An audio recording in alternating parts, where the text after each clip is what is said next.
नमस्कार। विज्ञान की रोशनी चारों तरफ फैलाने वाले इस शो में आपका स्वागत है। मैं हूं नेहा त्रिपाठी। आज हम बात करेंगे घरों में रहने वाले उस सदस्य की जो आपके जैसा न होते हुए भी आपका सबसे प्यारा, सबसे दुलारा होता है। आप उसके साथ खेलते हैं, उसका ख्याल रखते हैं, उसकी भाषा न समझते हुए भी उसकी हर बात समझते हैं। वो हमसे कभी नाराज नहीं होता है, फिर चाहे हम अपने काम में व्यस्त होने की वजह से उससे बात कर पाएं या ना कर पाएं, उन्हें अटेंड ना कर पाएं। घर में पलने वाले जानवर से आपका इमोशनल अटैचमेंट होता है, वो भी इमोशनली आपको सपोर्ट करता है। लेकिन ये समझना ज़रूरी है कि क्या आपके घर में मौजूद पालतू जानवर आपके लिए सुरक्षित है, आपके स्वास्थ्य के लिए उसका होना कितना अच्छा या बुरा है। तो ये कार्यक्रम उन सभी लोगों के लिए है जिनके घर में पेट्स हैं, और उनके लिए भी जो अपने घर में पेट्स रखना चाहते हैं। इस विषय पर आपके मन में उठने वाले हर सवाल का जवाब अगले आधे घंटे में आपको मिल जाएगा। इसमें हमारी मदद करेंगे वर्ल्ड हेल्थ ऑर्गेनाइजेशन यानी WHO में south east Asia regional office के वैज्ञानिक डॉक्टर ज्ञानेंद्र गोंगल।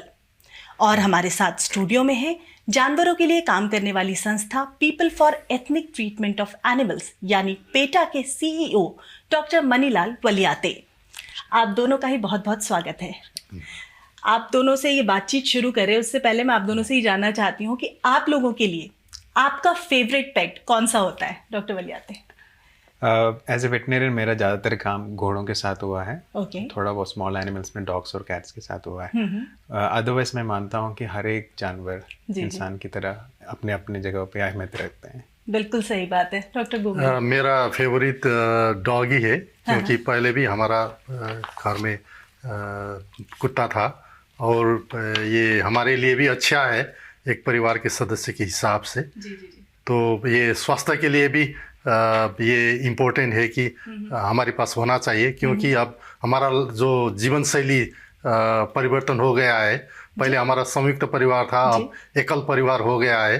तो ऑफिस में काम करते हैं, स्ट्रेस होते हैं, तो तनाव से मुक्ति पाने के लिए मेडिटेशन एक बात है, लेकिन हमारे मकान में अगर कुत्ता होगा तो हम इमोशनल और टेंशन रिलीज करने के लिए बहुत अच्छा रहता है। बिल्कुल सही, हेल्पफुल होता है। पर ऐसा भी कह सकते हैं कि पेट्स जो है वो शारीरिक रूप से कीटाणु फैलाते हैं या इन्फेक्शियस हो सकते हैं, लेकिन मानसिक रूप से हमें बहुत सारा लाभ देते हैं।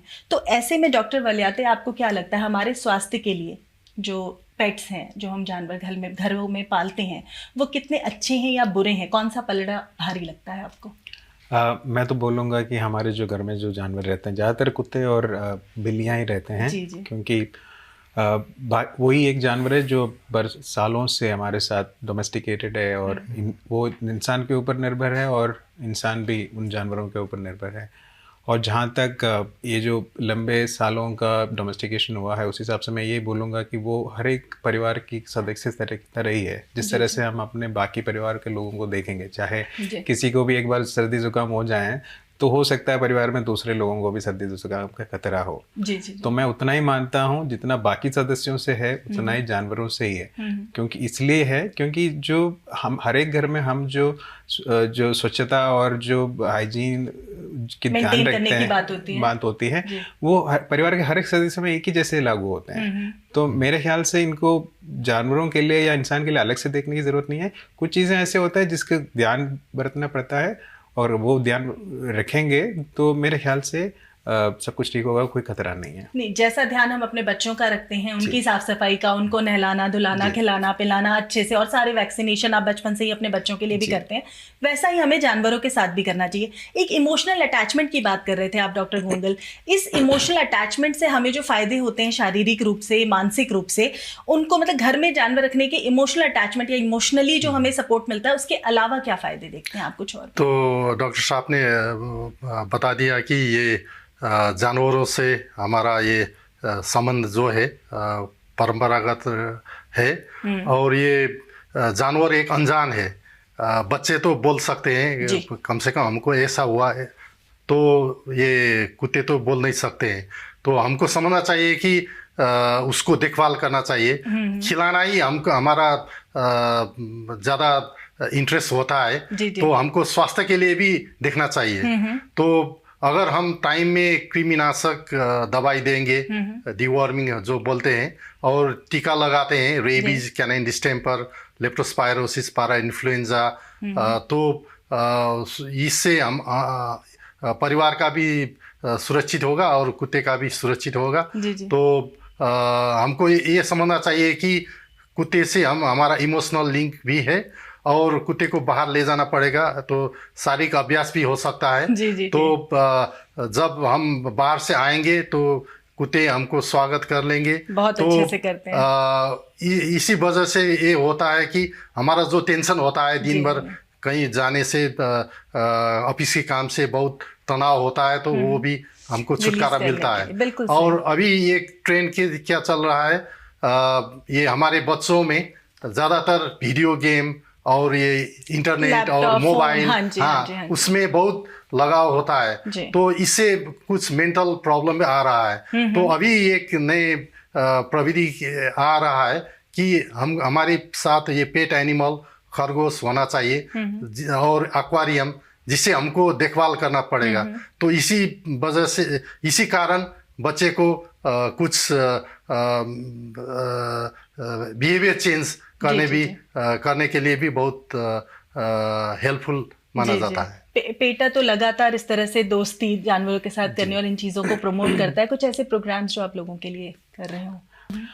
जहाँ तक जो हमारे संस्था जो चीज़ें अवेयरनेस बनाना चाहते हैं वो ये है कि जब हम कुत्ता और बिल्ली लेंगे, इनके अलग अलग नस्ल्स होते हैं, और जहाँ तक हमारे देश में बहुत सारे इंडिजिनस डॉग्स हैं, और जो सालों से यहाँ पे रहे हैं, जो काफ़ी ज़्यादा बीमारियों के खिलाफ उनके पास प्रतिरोध शक्तियाँ हैं, सब कुछ है।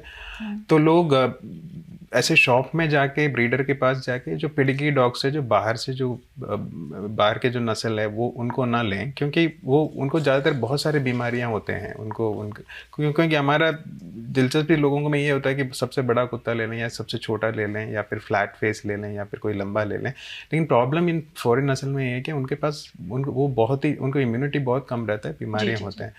अगर हम इंस्टेड ऑफ हम कोई ब्रीडर के पास जाएं, पेट शॉप जाएं, बहुत सारे ऐसे कुत्ते हैं जो हमारे एनिमल वेलफेयर ऑर्गेनाइजेशन के शेल्टर में हैं, जिनको एक घर की ज़रूरत है। तो जो अपने पास एक कंपेनियन रखना चाहते हैं, अगर अब वो शेल्टर में जाएं, उनको अडॉप्ट करें, तो उससे ज़्यादा एक कंपेनियन कोई हो नहीं सकता। बहुत अच्छा। मतलब हम डॉग्स को या कैट्स को, या हम जिस भी जानवर को अपने घर में रखना चाहते हैं, उसको तो हम अडॉप्ट ही कर सकते हैं। एक और इम्पोर्टेंट चीज़ है कि हमारा देश आज की तारीख में ये जो ओवर पॉपुलेशन से, डॉग पॉपुलेशन ओवर पॉपुलेशन से बहुत परेशान है। तो अगर उस प्रॉब्लम को, ऑलरेडी प्रॉब्लम है, उसको और बड़ा बनाने से रोकने के लिए एक ही मात्र चीज़ है कि जो हम और कुत्ते ना लाएं, और ब्रीडिंग ना करें, और पेडिग्री डॉग्स को लेके नहीं आए, बल्कि हमारे पास ऑलरेडी हैं, उनको संभालें, उनको स्टेरिलाइज करें, उनको अडॉप्ट करें। अब जो एक चीज़ हमें समझने की ज़रूरत है वो ये कि पालतू जानवर जो हैं, वो जब हमारे जीवन में आते हैं, हमारे घरों में आते हैं, तो बहुत तरह के इन्फेक्शंस लेकर के आते हैं। वो पर्टिकुलर इन्फेक्शंस क्या होते हैं, कैसे इन्फेक्शंस होते हैं, क्या चीज़ें होती हैं वो, डॉक्टर गोंगल? ये हमारे कुत्ते और बिल्ली में बहुत सारे बीमारी हो सकता है, लेकिन ये सब हम सर सफाई और ये हाइजीनिक कंडीशन हम अच्छी तरह से मेंटेन करते हैं, तो इससे हमको छुटकारा मिल सकता है। तो सबसे पहले तो रेबीज, वो जानलेवा बीमारी है, तो इसीलिए एटलीस्ट हमको एंटी रेबीज वैक्सीनेशन लेना मैंडेटरी है, क्योंकि इससे हमारे परिवार के अलावा हमारा कम्युनिटी और देश भर रेबीज जैसा जानलेवा बीमारी से हम बचा सकते हैं। इसके अलावा परजीवी रोग भी है, टॉक्सोकारा कैनिस और कुछ टेपवर्म, राउंडवर्म, हुकवर्म। तो इसके लिए डिवॉर्मिंग टाइम में करना चाहिए। तो हम जब कुत्ते के बच्चे पपी ले आते हैं, तो विश्वसनीय जगह से ले आना चाहिए। और डॉक्टर साहब ने बताया बाहर के जो नस्ल है उससे बेहतर स्थानीय लोकल जो ब्रीड है वो एडॉप्ट कर लेंगे, तो ये हेल्थ प्रॉब्लम कम हो सकता है। तो सबसे इम्पोर्टेंट एस्पेक्ट ये है कि हाइजीनिक कंडीशन और साफ सफाई में और टाइम पर टीका लगाने का प्रबंध होना चाहिए और ज़्यादा खिलाना नहीं चाहिए, क्योंकि ये मोटापन का समस्या जो है हमारे बच्चे के लिए जैसे मुश्किल जैसा होता है वैसे कुत्ते का भी हो सकता है, और इसी वजह से बीमार हो सकता है। प्यार प्यार में हमें सबसे ज्यादा प्यार जो है वो खिलाने पर ही निकालते हैं कि जितना अच्छे से हम उनको फीड कर सके। हम बात कर रहे हैं कुत्ते बिल्लियों की जो हम घर में पालते हैं, खरगोश हैं, इस तरह के जानवर हम घर में पालते हैं। कुछ लोग जैसे ग्वाले हैं वो गाय भैंस पालते हैं या घोड़े पालते हैं या बंदरों को पालते हैं, मदारी का खेल वगैरह, मतलब इस तरह की चीज़ें। तो ये लोग जो है ये भी इन जानवरों के बहुत ज़्यादा टच में रहते हैं, उनको पालते हैं, अपने घरों में रखते हैं। इन जो बाकी के जानवर जो हमारे लिए आजीविका के साधन हैं, उन जानवरों के लिए क्या सजेस्ट करें, किस तरह के इन्फेक्शंस वो लेकर के आ सकते हैं डॉक्टर बलियाते? जैसे हम डॉक्टर साहब ने बताया, जो आम बीमारियां जो कुत्ते बिल्ली में होता है उनके लिए बहुत सारे प्रतिरोध वैक्सीनेशन प्रोग्राम्स है, डीवर्मिंग है, साथ साथ में उनको टाइम पे नहलाना, ग्रूमिंग कराना, उनका सेहत साफ सफाई रखना, उनका जगह रहने की, बैठने की, उठने की सब जगह साफ सफाई रखना, ये सब जब करेगा तो काफ़ी हद तक जो हमारे जो जैसे हर एक सदस्य का व्यवहार घर पे होता है उनके उस तरह से उनका भी देख सकते हैं। लेकिन ये चीज़ें हैं जो हमारे पूरे कंट्रोल में हैं, क्योंकि कुत्ता और बिल्ली हमारे सदस्य हैं और उनका पूरा रख रखाव हम कर सकते हैं। लेकिन अगर बाकी जानवर अगर देखेंगे, जैसे गाय का भी लेंगे, बहुत सारी बीमारियां हैं, जैसे खासकर कुछ बीमारियां जो आदमी लोगों को भी फैलता है, जैसे ट्यूबरकुलोसिस।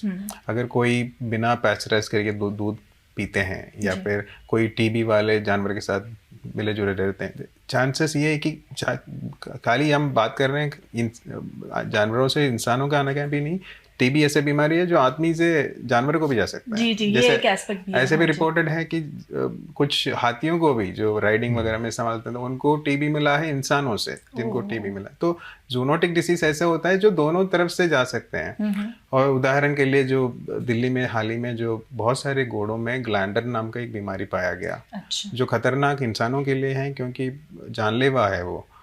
तो ऐसे कुछ चीज़ें हैं जहाँ पे हम रोज़मर्रा की ज़िंदगी में अभी तक जानवर इस्तेमाल कर रहे थे, चाहे वो खाने के लिए हो, दूध के लिए हो या अंडे के लिए हो। जैसे साल्मोनेलोसिस बहुत ज़्यादा कॉमन है जो पोल्ट्री फार्म वगैरह में, क्योंकि तो ऐसे माहौल में जो चीज़ें हमारे कंट्रोल में नहीं हैं, जैसे दिल्ली जैसे शहर में घोड़ा गाड़ी वगैरह चलते हैं या भी शादी बारात में, काफ़ी लोगों को ये नहीं पता है कि जिन घोड़े के साथ वो साथ में रहते हैं हो सकता है उनसे बीमारी भी हो सकता है। हाँ, वही बात है। तो कुछ बीमारियां ऐसा है जो, और कुछ बीमारियां ऐसे होते हैं जो ज़्यादातर प्रोफेशन से रिलेटेड है, जैसे वेटनेरियंस के लिए कुछ बीमारियां ऐसे होते हैं जो रोज़ उनको इलाज करते हैं, तो कुछ बीमारी जानवर से आ सकते हैं। तो बात यह है कि जहाँ जहाँ भी हमारे कंट्रोल में चीज़ें हैं, बीमारी और रोकथाम का, वहाँ पे हमें कंट्रोल करना चाहिए। तो और कुछ बीमारियां ऐसा है कि जो वाइल्ड लाइफ में भी हो सकता है। तो हमारा कानून तो साफ साफ ये बताता है कि हम कोई भी वाइल्ड लाइफ जो प्रोटेक्टेड है हम घर पे नहीं रख सकते, चाहे बर्ड्स हो या फिर किसी भी तरह के प्रोटेक्टेड वाइल्ड स्पीशीज। और प्रोटेक्टेड नहीं भी हो, जैसे बाहर जो एक्सोटिक ब्रीड्स है जैसे लव बर्ड्स है, यानी हम कानून की बात नहीं कर रहे हैं बल्कि उनकी तरफ से भी देखने की जरूरत है। क्या पक्षियों को पालते हैं लोग, बट उनको पिंजरे में कैद करना इनह्यूमन लगता है देखने में, बट वो साइंटिफिकली भी कितना गलत है। जी, एथिकली तो बहुत ही गलत है, क्योंकि वो उड़ने वाला एक जानवर है, उनको आसमान में उड़ना पसंद है और उनको हम पिंजरे में करके रखेंगे तो, क्योंकि उनको कुछ ही नहीं मिल रहा है। बात फर्क इतना है कि कुत्तों को और बिल्लियों को वो इंसानों के साथ रहना चाहते हैं। उनके लिए जगह से ज्यादा इंपॉर्टेंट ये है कि वो किन के साथ में रह रहा है, यानी जिन इंसान के साथ रहना है वो कहीं पे भी रह सकता है।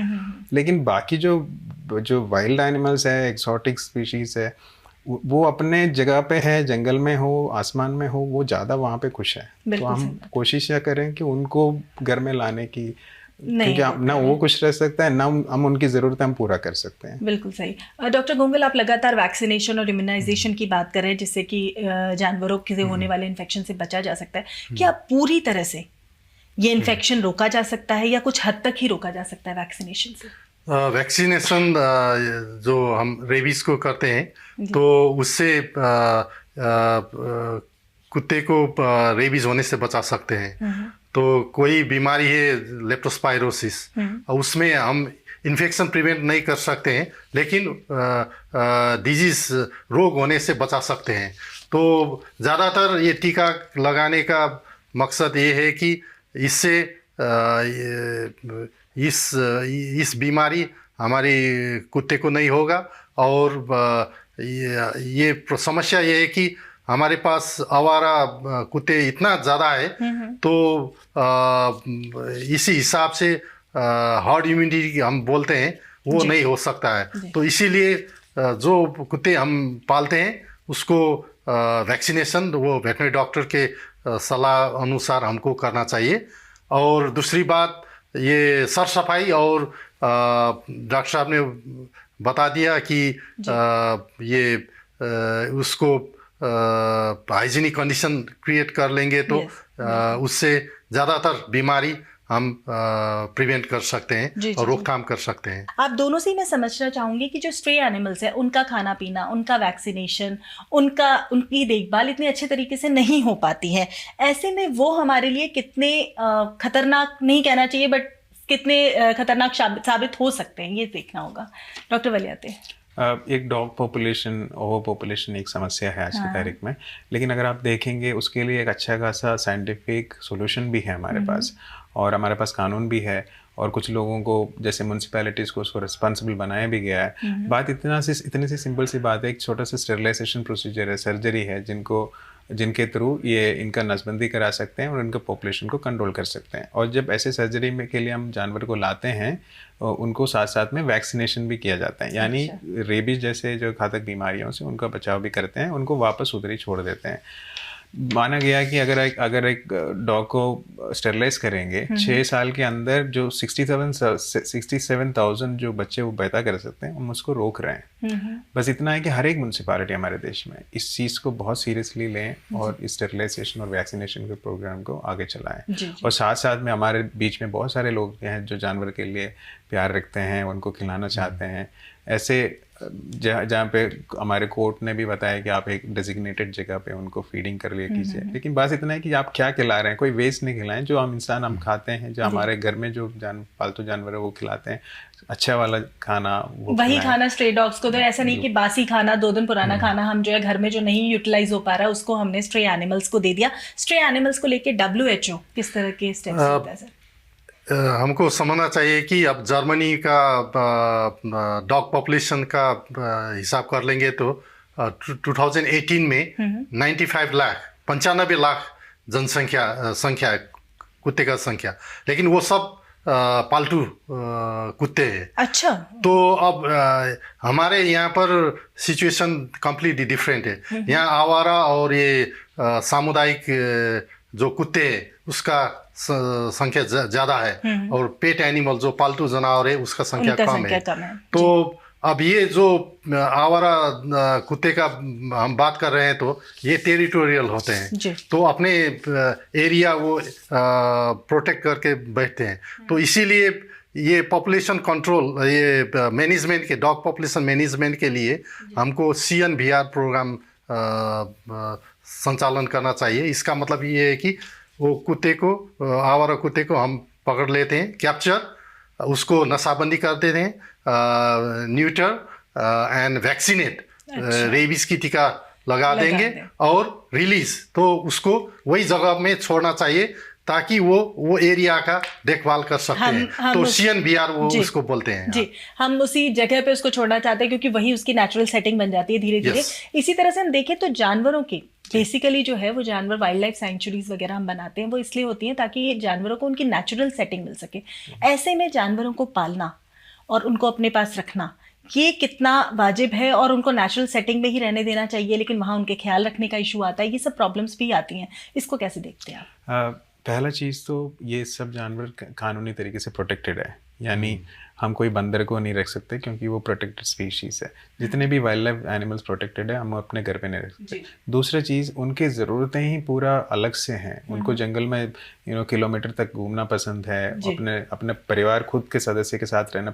आप एक वाइल्ड एनिमल को अकेले में कहीं में रख नहीं सकते क्योंकि आप उसका सोशल बॉन्डिंग, उसका फैमिली बॉन्डिंग सब तोड़ रहे हो। पालतू जानवर कुत्ते और बिल्लियां सालों से हमारे साथ हैं, खरगोश और इन सब और वो खुद पसंद करते हैं हमारे साथ रहने के लिए। अच्छा, तो वो एक सबसे बड़ी चीज़ थी कि उनका फेवरेट होता है हमारे साथ रहना। हम थोड़ा सा समझना चाहेंगे, फूड बोर्न डिजीजेस भी होते हैं जो खाने से उनको होते हैं, जो हम खाना उनको दे रहे हैं या सर्व कर रहे हैं, ये किस तरह से होते हैं, और हमें अगर इस तरह के फूड बोर्न डिजीजेस हो रहे तो क्या एहतियात बरतें? और एक बात हम सप्लीमेंट करना चाहते हैं। हमारे जो किसान है, जो ये डॉग हैंडलिंग जो करते हैं उसका स्वास्थ्य परीक्षण, अपना स्वास्थ्य परीक्षण वर्ष में एक बार होना अच्छा है। डॉक्टर साहब ने बता दिया ये पशु से आदमी हमारे लिए कोई बीमारी है वो हमको ट्रांसमिशन हो सकते हैं, तो हमारी तरफ से जंगली जानवर और कुत्ते को भी हो सकता है। तो ट्यूबरकुलोसिस का बात हो गया, तो इसीलिए नंबर 1 बात यह है कि स्वास्थ्य परीक्षण होना ज़रूरत है। अगर किसी के पास ट्यूबरकुलोसिस है तो उसको देखभाल करना नहीं चाहिए। हाथी और उसमें ट्रांसमिशन हो सकता है और जू एनिमल को भी वो हो सकता है क्योंकि वो स्ट्रेस कंडीशन होते हैं। जहाँ तक ये खाद्य जनित रोग का रोकथाम का नियंत्रण का बात है, इसमें हमको समझना चाहिए कि अगर हमारे पास कोई कटिंग होता है, घाव होता है, तो इन्फेक्शन है तो ये किचन में हमको काम करना नहीं चाहिए क्योंकि वहाँ से वो फूड कंटामिनेशन हो सकता है, नंबर 1। नंबर 2 कच्चा मांस कुत्ते को खिलाना नहीं चाहिए क्योंकि इसी वजह से ये हुकवर्म बोलते हैं, टॉक्सोकारा कैनिस और टॉक्सोकारा लियोनिना, वो हम देख नहीं सकते हैं लेकिन इसकी वजह से वो ट्रांसमिशन हो सकता है। और हमारे कल्चर ये है कि इवन पैस्चराइज मिल्क हम उबाल कर पीते हैं, तो मैसेज ये है कि जो भी खाना है वो अच्छी तरह से कुकिंग करके पका के हमको खाना, वही सबसे सुरक्षित और ये फूडबॉर्न डिजीज से हम छुटकारा पा सकते हैं। तो पुराना सामग्री ज़्यादा रखना नहीं चाहिए और हमारा ये दिमाग में ये है कि फ्रीज में जो कुछ रख लेंगे वो सुरक्षित रहेगा। उसका भी कुछ दिन तक होगा लेकिन उसका हफ्तों महीनों दिन उसमें रखने से सुरक्षित नहीं हो सकता है और उसको भी साफ करके रखना चाहिए। और ये सामान ज़्यादातर पैक करके रखना नहीं चाहिए क्योंकि वहाँ पर भी एयर सर्कुलेशन होना चाहिए। नहीं तो ये हो सकता है कि ज़्यादा कॉम्पैक्ट और ज़्यादा सामान ओवरलोड होने से उसमें ये कोल्ड एयर सर्कुलेशन हो नहीं सकता है, तो बिगड़ भी जा सकते हैं। बिल्कुल, तो इसीलिए जो भी खाना है अगर हमने फ्रिज में रख दिया तो अच्छी तरह से फिर रीहीटिंग करके यूज़ करना चाहिए। बहुत सारी अच्छी अच्छी जानकारियां दी आपने। जो लोग पेट्स रखते हैं या रखना चाहते हैं उन्हें इससे बहुत सारी मदद मिलेगी। आप दोनों का बहुत बहुत शुक्रिया हमारे स्टूडियो में आने के लिए।